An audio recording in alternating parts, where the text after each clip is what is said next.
Hi, everyone, and welcome to the second ethics panel for the conference.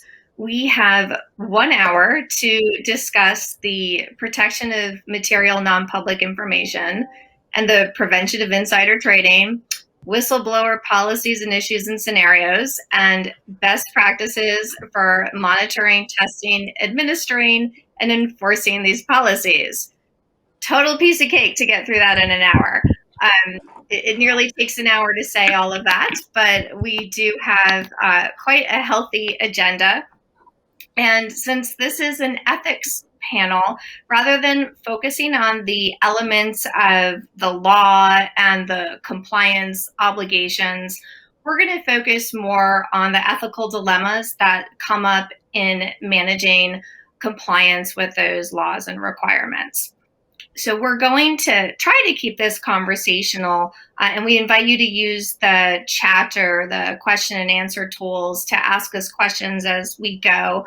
Obviously, we're managing a lot with the online format. So if we don't get to your particular question for some reason, please feel free to reach out to us after today's session, and we'll be happy to pick up those topics then. With me today, we have Rick Oppenheim, Allison Charley, and Kurt, Wachholz. I'm going to ask them to briefly introduce themselves, but before I do that, I should just, again, introduce myself. I'm Genna Garver. I am a partner in the New York office of the law firm of Troutman, Pepper, Hamilton, and Sanders, where my practice focuses on investment advisors and private funds. So Rick, why don't we start with you? Great. Could you please Thank you, introduce Genna. yourself? Sure. Thank you, Genna. Again, my name is Rick Oppenheim. I'm General Counsel and Chief Compliance Officer of Telemus Capital. Telemus is a registered investment advisor. We manage over $3 billion in AUM, our AUM, and we're based in Southfield, Michigan, with offices in Chicago and Ann Arbor. Great, thanks. And Kurt, would you like to go next? Sure, thanks, Genna. Kurt Wachholz was part of the session yesterday, but I'm with NRS. Been in the industry for over in a number of different business models, was an owner of several, and also served as a chief compliance officer. An executive consultant and director of education with NRS. We co-sponsor a professional program with IAA, the IACCP designation, which is an examination program, and the IA Core program, which is a certificate of achievement program. So I need to get those plugs in for the conference. Thanks. Of course. And Allison? Hi, everyone. As Genna mentioned, my name is Allison Charley. I'm a senior principal consultant at ACA Group. Mainly, I focus on compliance consulting for investment advisors, private funds, helping build out compliance programs, running annual reviews, mock audits, and helping firms with their SEC examinations. Prior to that, I worked at the SEC as an examiner and acting branch chief. I've been a CCO for various firms with varying different business models, investment advisors, broker-dealers, private funds.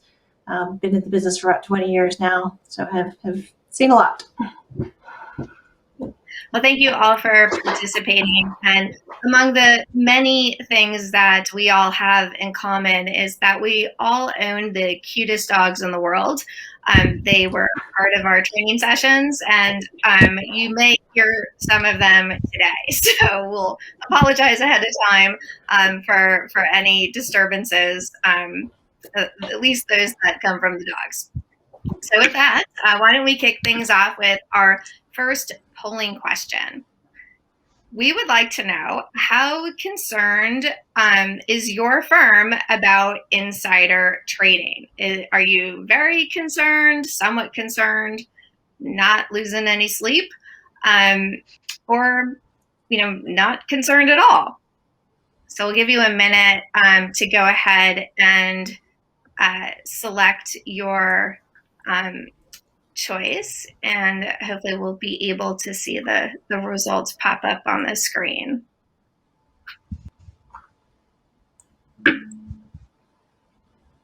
So I'll give it another minute.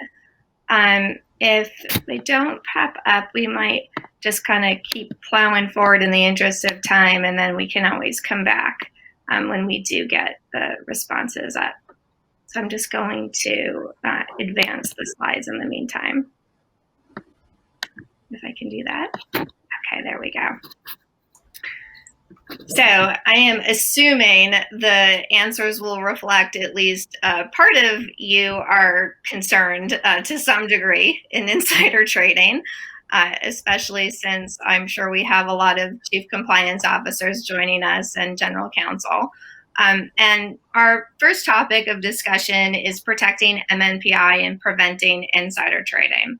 So I'm going to do the boring part, and hopefully by the time I'm done, the results will pop up. But just to give you sort of the foundation of our, for our discussion, since we're not going to really dive into the depths of the law per se on this panel, generally the Investment Advisors Act, Section 204A, requires all advisors, registered and those who are exempt, except if you're exempt because you're a foreign advisor, they have to have policies and procedures in place to prevent the misuse of MNPI in violation of the Advisors Act or the Exchange Act and the rules thereunder.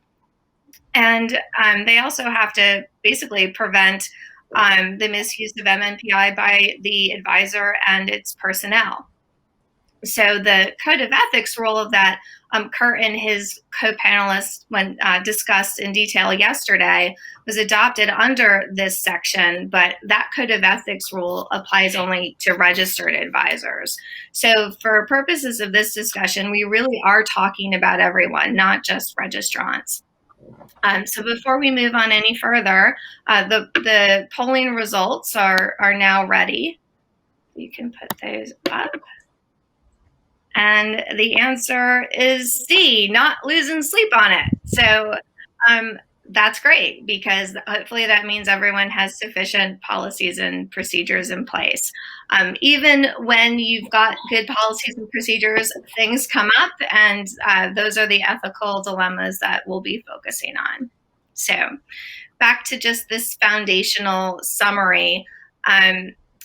In addition to complying with the Advisors Act requirements, advisors must also prevent the misuse of MNPI in violation of the Exchange Act. And that's where we see the insider trading statutes and rules. Although it's not expressly set forth in those rules, generally speaking, Rule 10b-5 prohibits insider trading on the basis of material non-public information made with an intent to engage in fraudulent conduct. And the courts and the SEC consider knowing possession of MNPI sufficient to bring a case here. So at a minimum, to fulfill your obligations under 204A, all advisors have to have some sort of insider trading policy that identifies MNPI in the firm's possession and protects it from the misuse. So I'm going to direct you all to our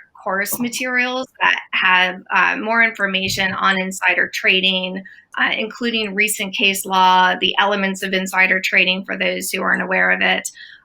But the reality is, even the recent case law,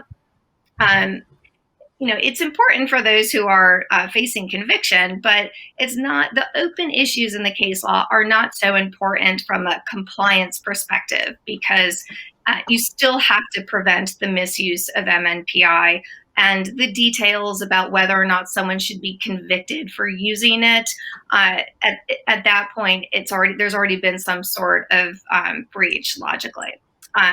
So, and just a spoil alert for those who are following the case law, what we're really waiting for is a decision on whether the personal benefit tests apply to insider trading prosecutions under the wire fraud statutes, not just 10b-5. So like that's like super nerdy stuff to get into. So when we think of MNPI, let me just forward the slides here. Okay, when we think of MNPI, we typically think of a corporate board knowing company earnings before their public release. That's like a typical scenario. Allison, how do advisors end up with MNPI? Where does it come from? It can come from a lot of different places. These days, when I'm working with my clients, I find that they are getting MNPI intentionally after executing an NDA or confidentiality agreement, for example, working on sort of private deals. Find it a lot in the value-added investor space, especially in healthcare right now, in healthcare funds. A lot of healthcare professionals are wanting to invest in these funds, and so there's the value-add component there. You often see it in participation on boards and credit committees, subcommittees of boards. Those are the most obvious places, I think, for the advisor. And then there's other ones. There's the inadvertent receipt, through a corporate access event, for example. You could maybe inadvertently get it, although expert networks have come a long way in trying to tighten their controls around MNPI, but you could possibly inadvertently get it there, or a political intelligence firm, for example, to name a few. And, I always tell people, you can overhear it, you can, be out with drinks with people who also work in the industry and just stumble upon it. So you will have to be cognizant of that as well. We used to think of scenarios like MNPI lurking around the water bubbler in an office. First off, I'm not sure anyone refers to them as water bubblers anymore.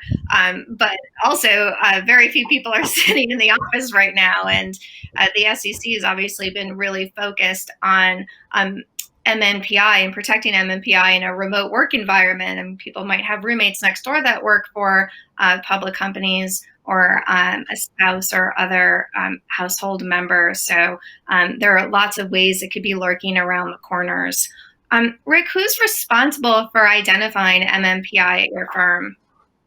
Genna, at our shop, it basically is me. I'm general counsel as well as chief compliance officer.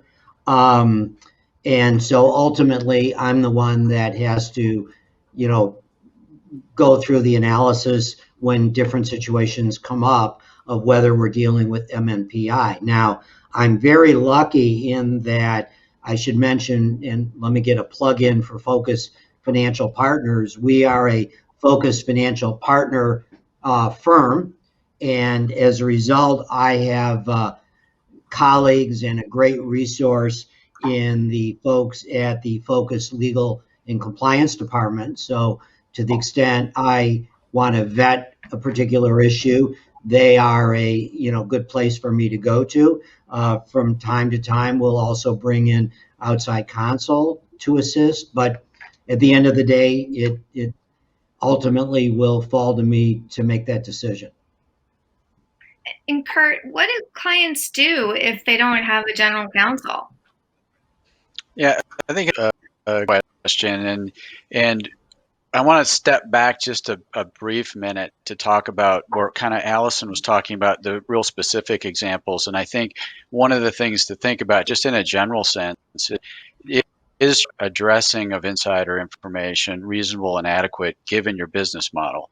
And so I think one of the things we start to look at is the mosaic of information and how it flows within the firm and outside the firm. And I think from there, then determining what situations could lead to certain types of non-public information being accessible. And then if you don't have a GC, oftentimes looking at things are just a duck. You can tell by looking at it that that's probably not a publicly known information that you're dealing with. There's some situations where you're unsure, you certainly want to either reach out to counsel, or as Rick had mentioned, maybe there's a consulting firm that you work with that you want to bounce this off, or maybe there's other people internally.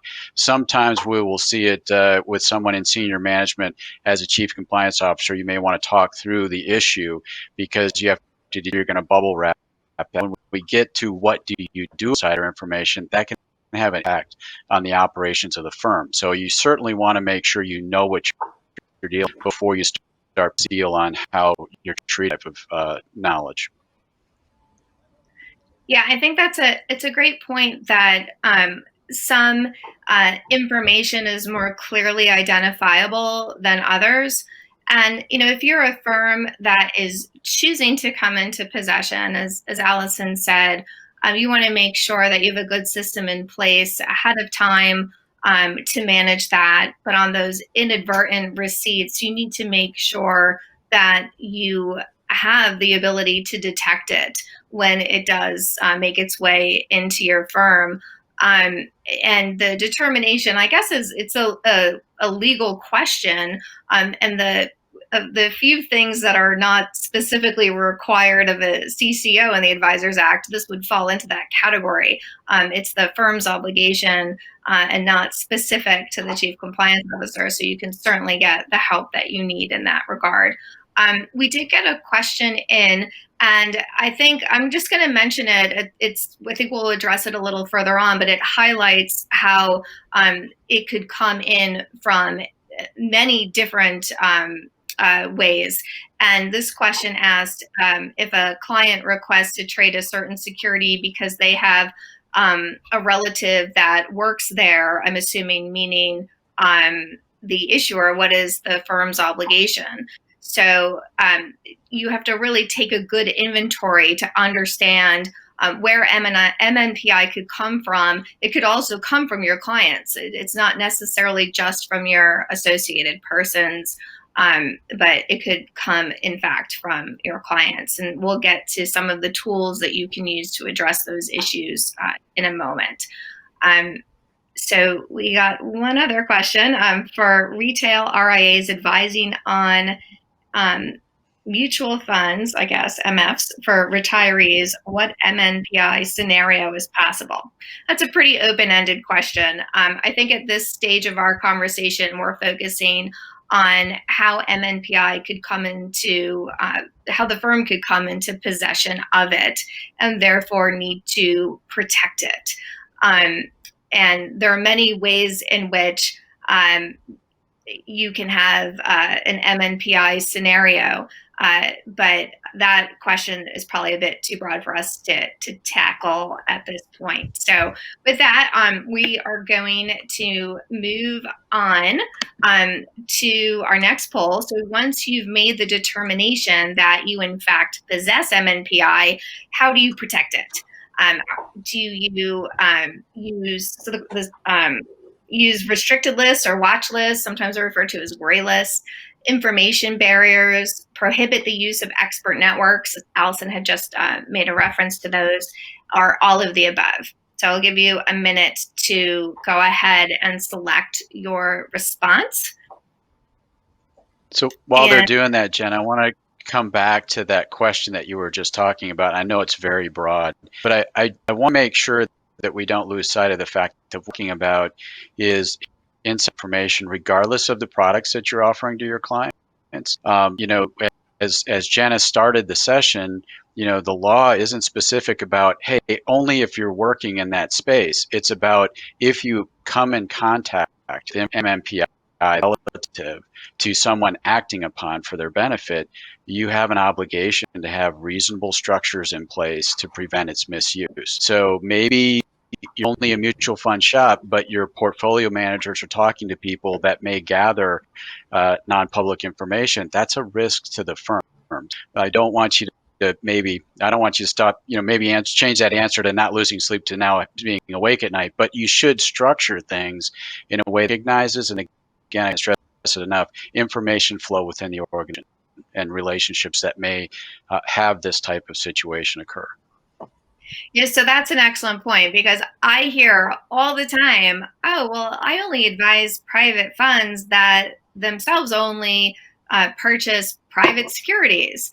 And just because a security is not registered with the SEC under the Securities Act, that doesn't make it fair game for trading on information that's not known to the public. So there are many ways in which that could come about, especially with pipe transactions. So without regard to the type of advice you're giving or the type of clients you serve, you do need to have these procedures in place. So it looks like the good news is most of you use, or many of you use a lot of these tools, especially watch lists and restricted lists. It's not surprising to see a low number of information barriers, because they're really complex to properly implement, especially if you're at a smaller firm, all in the same workspace, although of course that's different these days. And Allison, to your point about expert networks kind of cleaning up their procedures, I think this poll shows that people aren't afraid to use them anymore, as we may have seen after sort of the good sleep on that. So before we move on, does anyone have any other thoughts on these results? Okay, so that being said, these are great tricks to have, tools to have in your toolbox, but you need to make sure that you're properly implementing them. And we do encourage you to check out the course materials for more information on recent SEC enforcement cases and also there are risk alerts regarding compliance failures with these tools. And in particular, Canal Capital, that case involved mismanaging restricted lists. We'll get into that in a minute. Areas Management, that involved failing to make adequate inquiries about its possession of MNPI from having a corporate board seat. So even with these procedures in place, you still have to make sure that you're properly managing them. So Rick, how does your firm manage corporate access issues to prevent MNPI?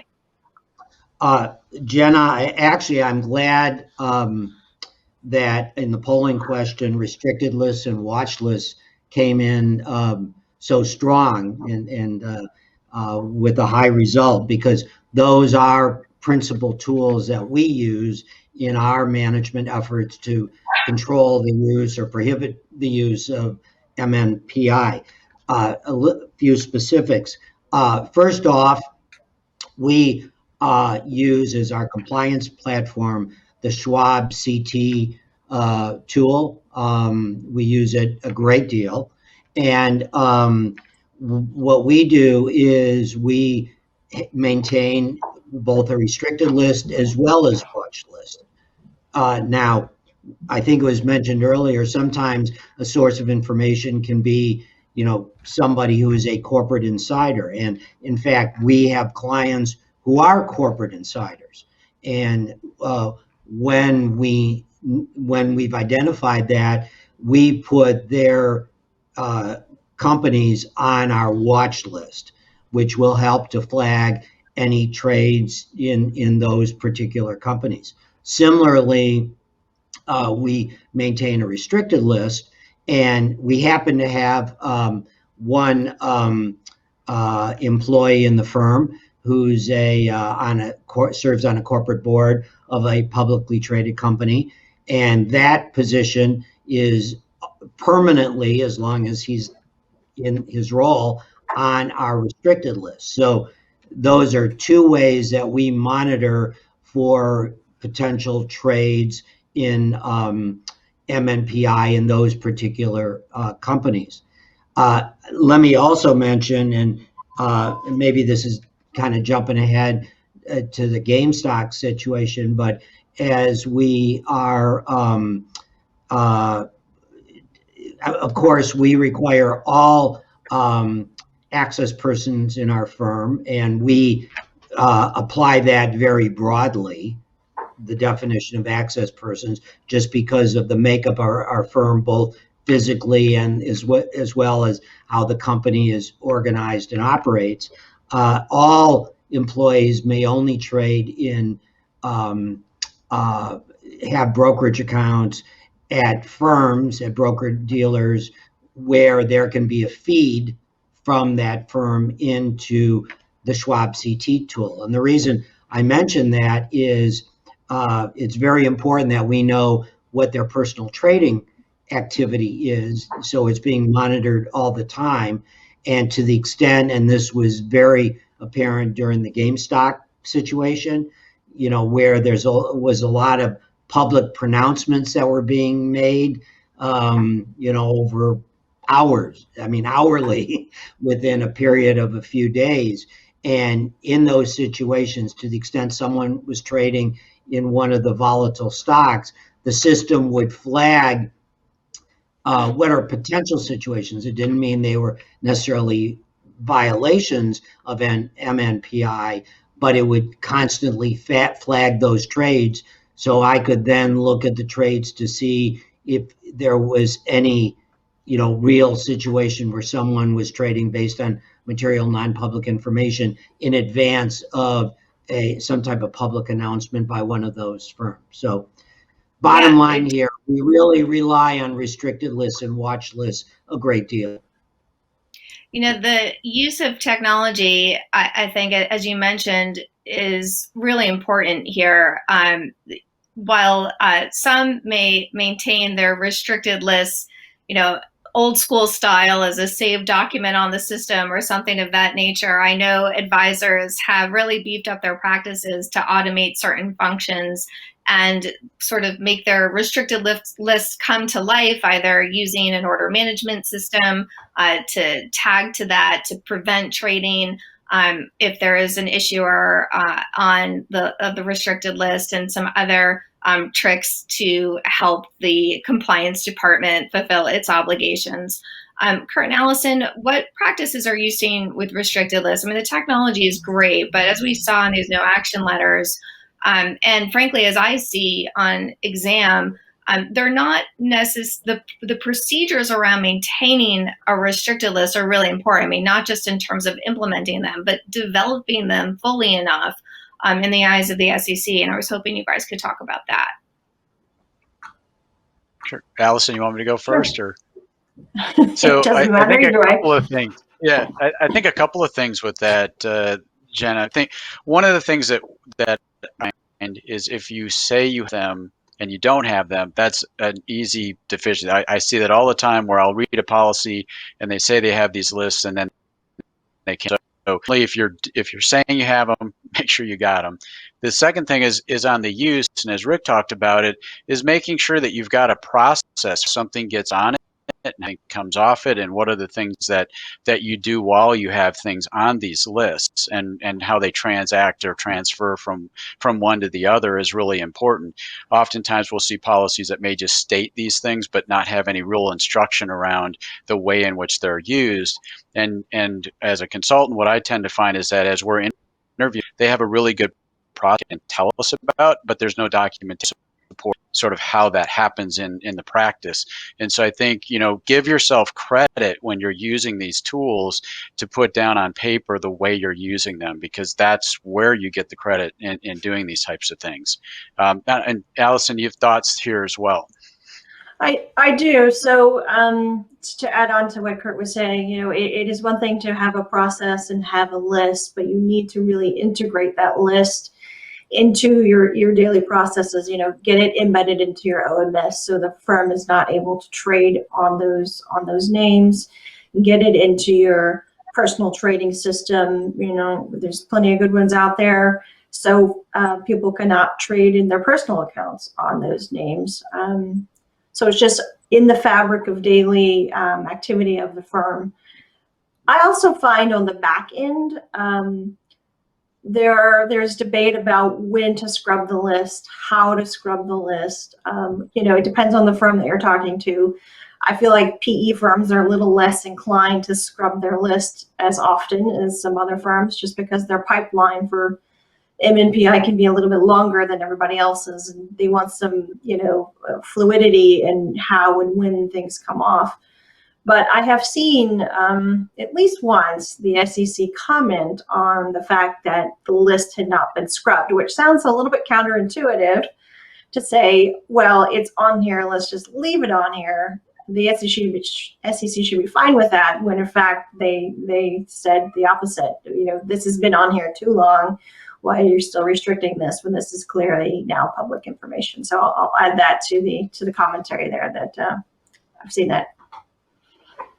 I have too. I have definitely seen that. And so on exam in particular, the SEC is curious or actually has asked clients to expand their policies and procedures on the restricted list so that it's clear, who's in charge for putting names on the list, but then how often do they have to review it?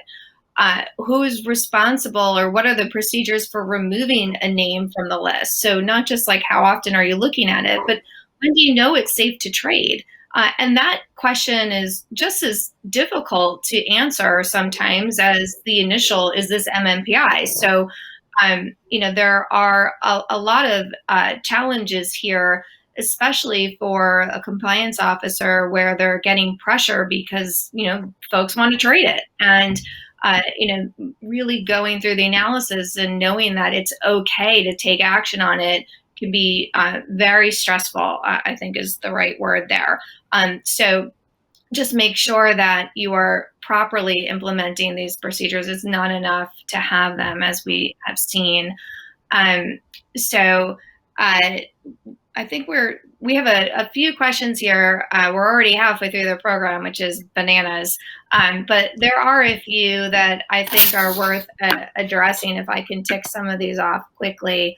Someone asked what an expert network is, or an example like GLG would be one where you are basically calling a consultant to get some information, generally what we say about market color, to better understand a market that you might be investing in, as opposed to getting information about a particular issuer that is not yet public. In the past, a lot of firms had offered up former employees as sources. And of course, we've seen a lot of improvements in those processes with those consultants to make sure that they avoid providing inside information. Some other questions are, asking us if we agree that regular training is crucial here, and of course it is, and we'll get to that in a moment. Someone asked about dealing with clients that are on corporate boards and dealing with the portfolio managers meeting with company management. I think we've addressed those, but if you have more particular questions, you can of course reach out to us after. So just to confirm, everyone's following along with our discussion on restricted lists.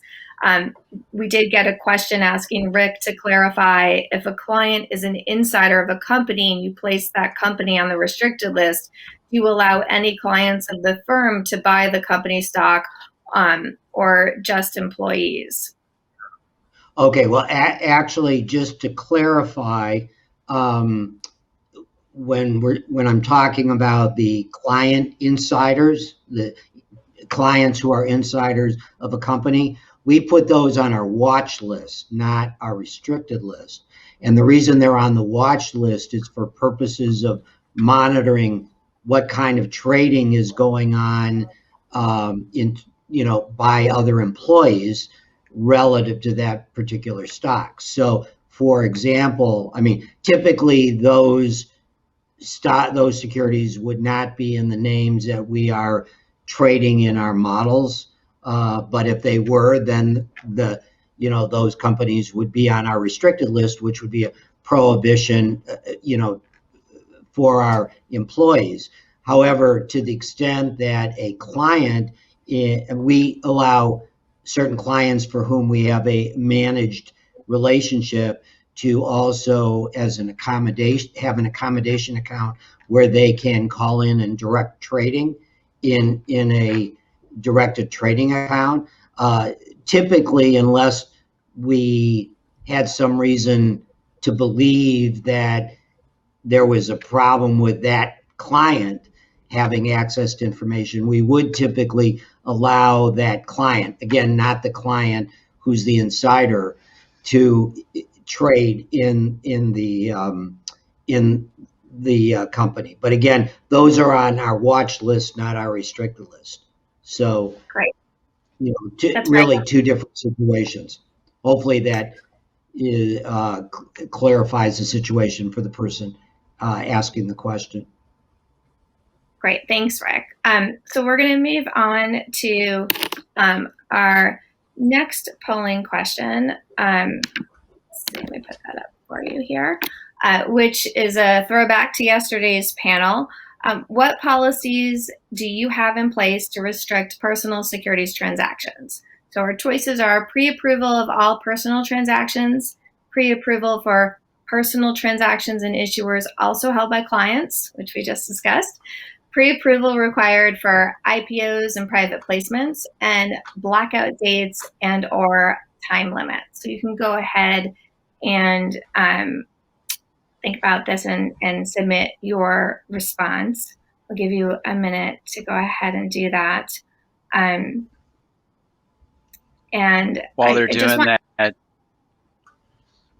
so I was just going to say, Genna, while they're doing that, I saw a couple of questions coming in about portfolio managers and monitoring their research and things like that.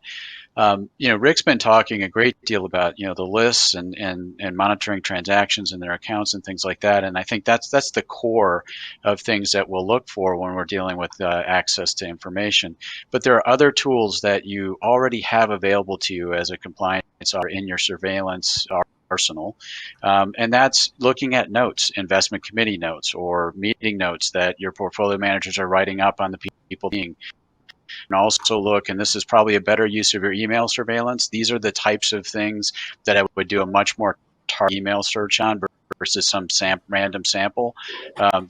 These are really good areas to be a bit more effective in your time and resources of saying this is a problem. If it's a risk for your firm, I'd probably spend a little bit more time on communications. And Genna can probably tell you, out of the majority of these insider trading cases, is the one thing that is the thing that comes up in court of saying, well, here's the blatant example of somebody sharing information with someone else, and unfortunately people still are very free with communications, and that's a tool that you already have available to you, and you want to make use of that. Yeah, in addition to email, texts, and other chat room, even if it's in code, has been used in court to substantiate those claims. And in addition to insider trading, we're focused on that today and the misuse of MNPI, but obviously market manipulation in general is a super hot topic right now. And the same tools and tests apply for controlling any attempts to manipulate. Rumor mongering in particular, usually people have the rumors section in their insider trading policy or part of their code of ethics, and it's sort of the same thing. You're looking for behavior that might be fraudulent or committing a fraud on the market, and so electronic communication surveillance is like the number one go-to for the back end. Allison, did you want to say something? You took my thunder there, Genna. That's exactly what I was going to say. That's okay. That's okay. We can't undersell. We can't undersell electronic surveillance. It's super important. People forget they're being monitored all the time, and it's amazing what you can find in your system if you have the right sort of key searches and lexicons in place to look for some of these items. So how frequently should people be checking emails or text or whatever it is? Are you asking me? I see it vary. I see it vary by firm. I see firms that sort of do a quarterly review ACA has an entire team that does this for clients, and they do it on a quarterly basis, half yearly basis. If you're, the CCO of a very small shop and you're doing it yourself, it's time dependent. How much time do you have? When I was a CCO, I used to do email review every day on my lunch break. I was like, this is my entertainment while I eat, just to look through emails and see what's there. So I think it's really dependent on the volume. It's really dependent on your firm size, what you're involved in, what your products are, what your concerns are. I don't think there's a one size fits all answer. Yeah, to follow up with what Allison is saying, part of it is, remember, always going back to the reason adequacy of what you're doing and the experience that what you're doing is showing you. So since we as compliance professionals can be so stretched in all of the things that we're trying to do for the firm, you want to make sure that what you're doing is effective and that the experience you're receiving is validating the amount of time you're spending on it. So I'd like Allison, back when I was a CCO and thought emails was a thing, I would spend hours doing it, but I would see a bunch of false positives or other things. And so if what you're doing, then, either change the test or, limit the amount of time that you're doing, because there's probably another risk somewhere else that really needs your attention and you're probably going to be more effective. Genna, if I could just add, I do email reviews weekly. I make sure it's a dedicated time once a week. There's so many conflicting demands on my time. So unless I carve out some time to do it, there's always the risk it doesn't happen. And it's very important to make sure I keep up on that. Great. So just 2 points before we move on to a whistleblower topic, because time is ticking away on us.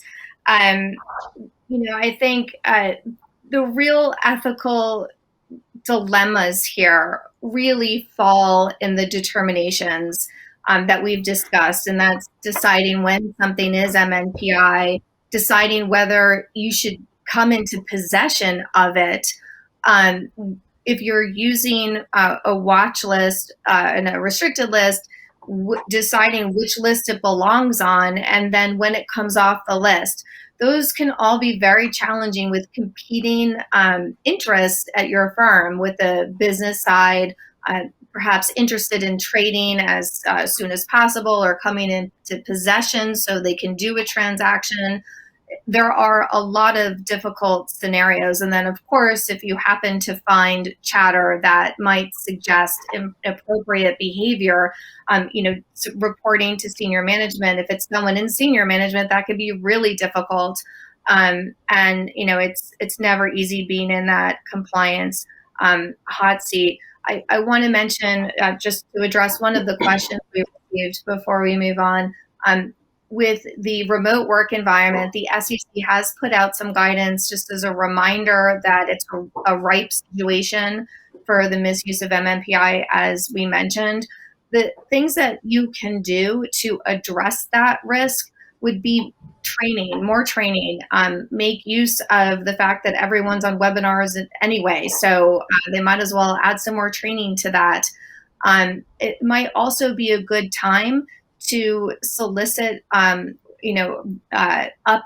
on conflicts of interest questionnaires, if you happen to use those, or other questionnaires in particular about someone's household.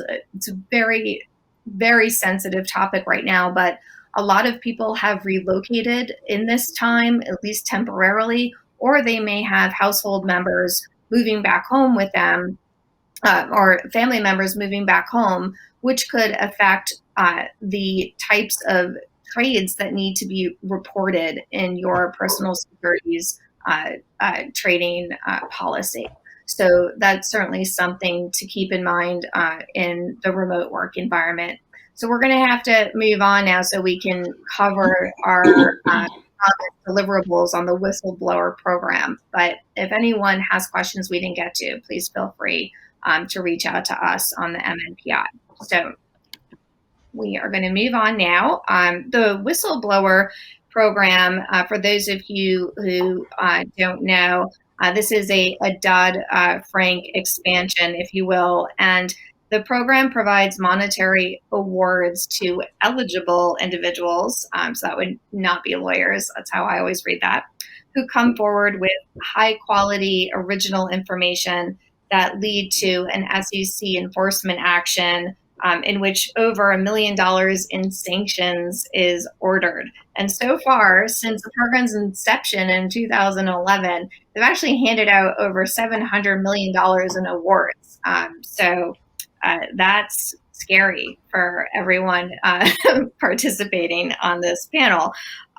So beyond ensuring that there's nothing to report in the first place, advisors need to be mindful of anti-retaliation and anti-impediment obligations under that whistleblower program. So whistleblowers are indeed protected from retaliation in that their employers cannot discharge, demote, suspend, harass, obviously, or in any way discriminate against an employee in terms of their employment where they've reported conduct to the SEC that the employee reasonably believed would violate the federal securities laws. So that's from the eyes of the employee. And there's an SEC rule, Rule 21F-17, that prohibits any person from taking action to prevent whistleblowers from contacting the SEC directly to report a possible securities law violation. So let that sink in for a minute. In the spirit of the best defense, or the best offense is a good defense, I should say, Rick, how do you set the tone from the top at your firm? I mean, does this really come down to training? Genna, thank you for asking that. First of all, we take a great deal of pride in ensuring that the tone at the top of our firm and in the top of our parent organization sets the example for a very strong compliance culture.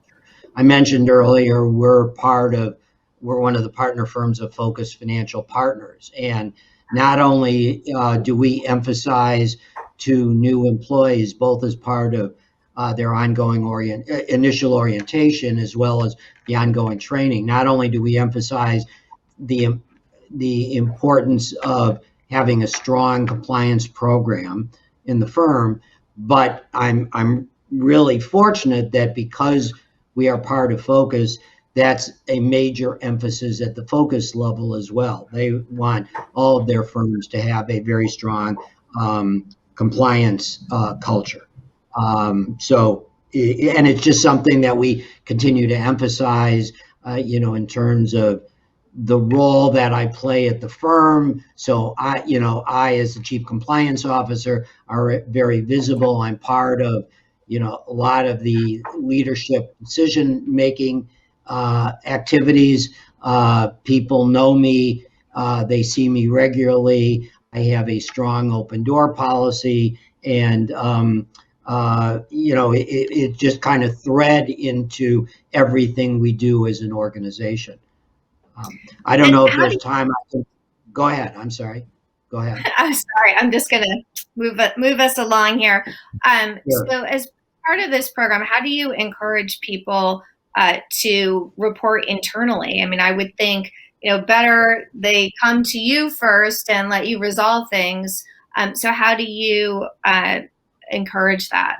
And how do you have an reporting system? Yeah.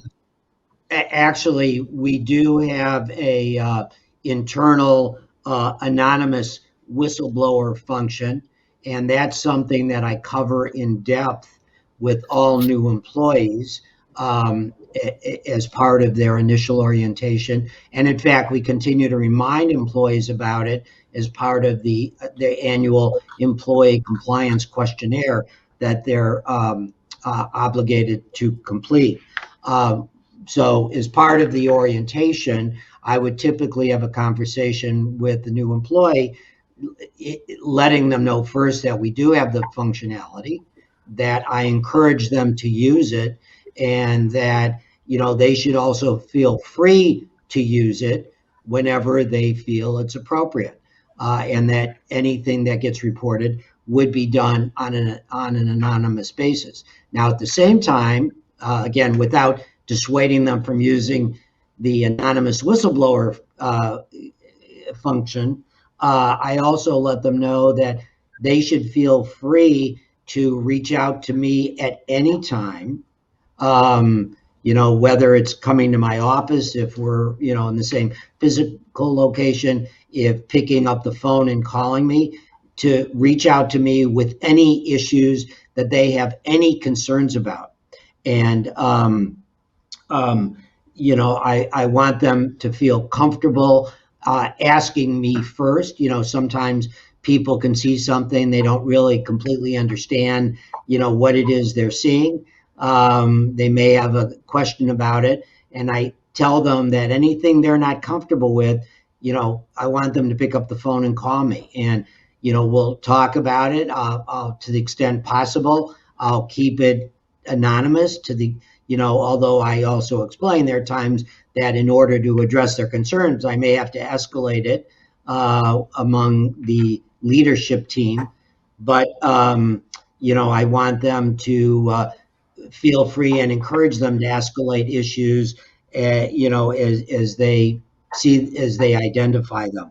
I do also tell them that as issues get escalated, I want them to understand at the end of the day, I'm a representative of the firm, and depending on what it is, and there can be a variety of issues depending on what it is. They may have some personal rights that hopefully will align with the company, but they may not, and I try to point that out to them as well.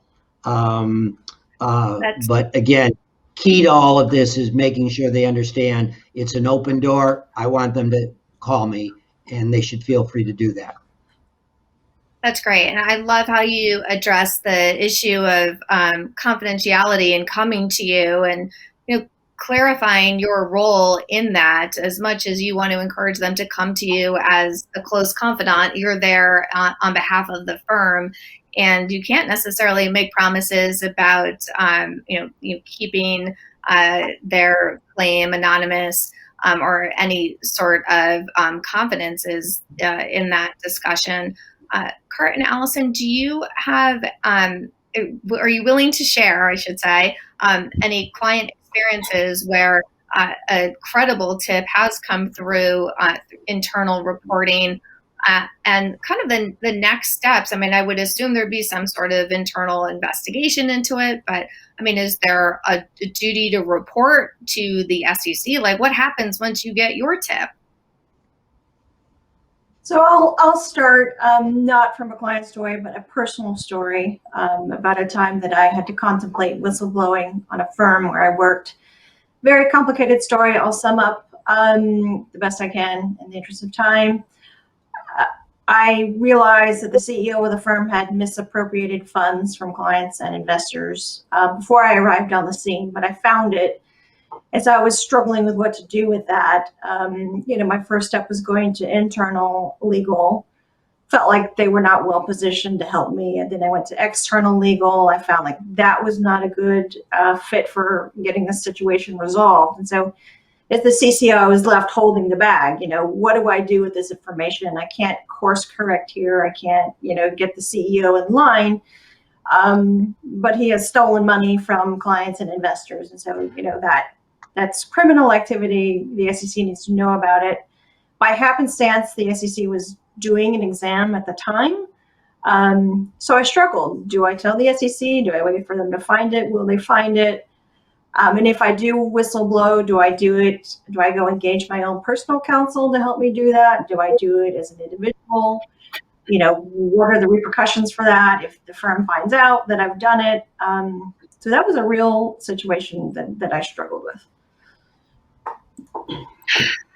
So yeah, I actually have had to address a few questions, obviously, in my time, but in particular, what are CCO's obligations to stick it out when they know that there's an issue, or if they can't get senior management to address their concerns. Kurt, do you have any thoughts on that? Yeah, it's a loaded question, obviously, Genna, because a lot of it has to do with the facts and circumstances that the individual is in. But remember, your function for the firm is to manage or administer a compliance program. And if violations occur, you should be responding to them in a way that represents that you're regulated by. And so if it leads to a reporting situation, that may be the path you have to take. And I can sympathize with Allison. Some of in the industry, if we're in it long enough, we'll probably be in a situation where we're challenged like this. And I do feel like at some point you feel like you're going to escalate it outside the firm, it's probably a good time to talk to someone like a Genna or a Counsel that can help you, because you're going to be making steps at that point and have some ramifications that you may or may not be able to fully control, and you should know what those options can lead to. I want to come back and just kind of summarize as we're getting very close to time, because I thought what you talked about in terms of whistleblowing is just so great, so many really good points. But I want to emphasize, just as a consultant and as someone who's a CCO, if someone's coming to you under this policy, they're showing extreme courage to be able to bring to you and this is probably when you're the most valuable to your firm, because you have to create an environment where they are comfortable enough to express their concerns and trusting in you enough to know that you're going to take those concerns and handle them in an appropriate manner.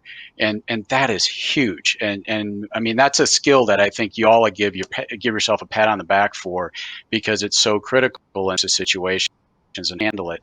But most importantly, like Rick was saying, be empathetic to what people are expressing to you, letting people know sort of what the process is, like where those, so they know that you're understanding and going to respond to that. And to Rick's point too, you represent the company, and sometimes you may have to tell that person, you may not know what happens under these circumstances. They may not tell you what the outcome is, but letting people know what is happening is really key, because they're going to wonder. They've shown this huge amount of courage to saying they want to know what's happening as a result of that, and being that conduit to kind of keep them on that path is really important, especially since their next step is to go outside the firm and to the SEC and else, and you want sure that you're understanding how that process works. Excellent points. We literally have just a few minutes left, and I have to make sure that I get our CLE codes in, because I think some are having issues with their firewalls to see the chat box. So I'll give the first code, then say some final remarks, and then the second code. So the first word is ethics, big shock. And I certainly going to do my best to get to everyone for their final thoughts and takeaways.